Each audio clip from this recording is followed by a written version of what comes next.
Sa mga nagtatanong sa atin about sa tensioner, so may mga video tayo dyan. Sa mga nagtatanong, so isa sa mga dahilan sa mga lagitik ng inyong motor na napakaingay, so kahit palitan nyo maingay pa rin siya, ang i-check nyo itong kanyang timing chain. Ayan, dito sa inverter natin, ayan, yung mahaba yan yung kanyang luma, yung bago yan yung sa unahan. So ganyan na pag-check, ilagay nyo lang sa, ayan, yung ginamit ko yung flat screw. So i-check nyo dyan, ayan. Pagkatapos tingnan nyo kung mahaba na sa mga idea sa stock nya, ayan, palitan nyo na yung timing chain pagbatak na. So isa rin niya sa mga dahilan kapag may ingay ang inyong motor banda sa dito sa side na to. At isa rin i-check nyo ang kanyang roller guide, kung malalim na dito banda, i-check nyo din ito.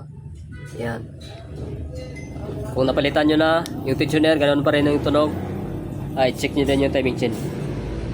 Ayan.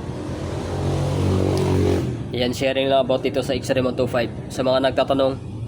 Ayan.